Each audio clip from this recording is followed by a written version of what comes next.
Hello बच्चों, let's see the question. So the question is define typhlosoal. It is a short answer type of question.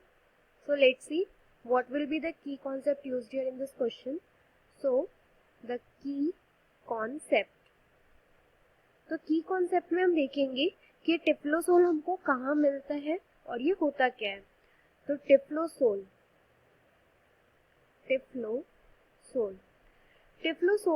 is found in earthworms. ये earthworms में मिलता है या फिर हम कह सकते हैं ये एनालीड्स में मिलता है. एनालीडा, ये एनालीडा जो फाइलम होते हैं उनमें प्रेजेंट होता है typhlosole.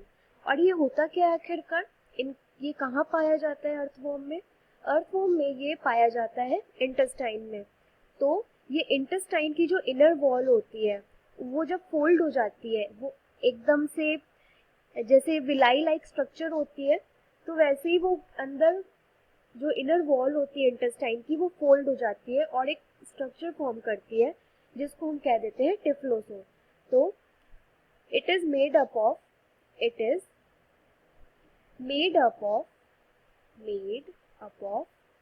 the foldings of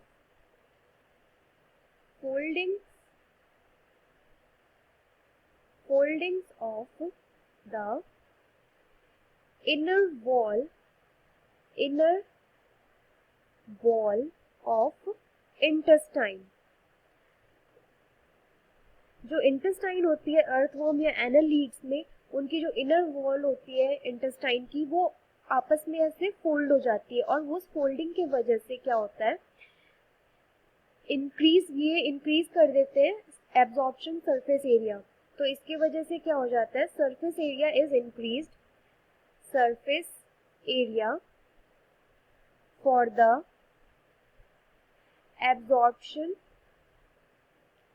absorption is increased.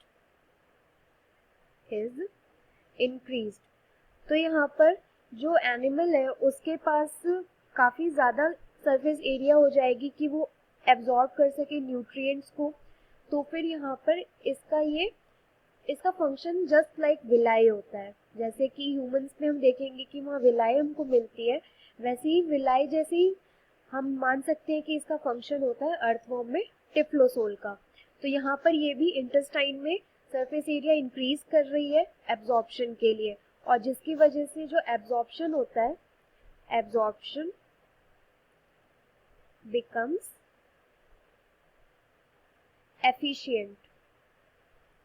यहाँ पर सरफेस एरिया इंक्रीज होने के वजह से जो एब्जॉर्प्शन है एफिशिएंट हो गया, क्योंकि वो उतने ही एरिया में, उतने ही दूर में उसने अपने आप को फोल्ड करके सरफेस एरिया काफी इंक्रीज कर लिया, जिसके वजह से एब्जॉर्प्शन बहुत ज्यादा अच्छे से हो सके.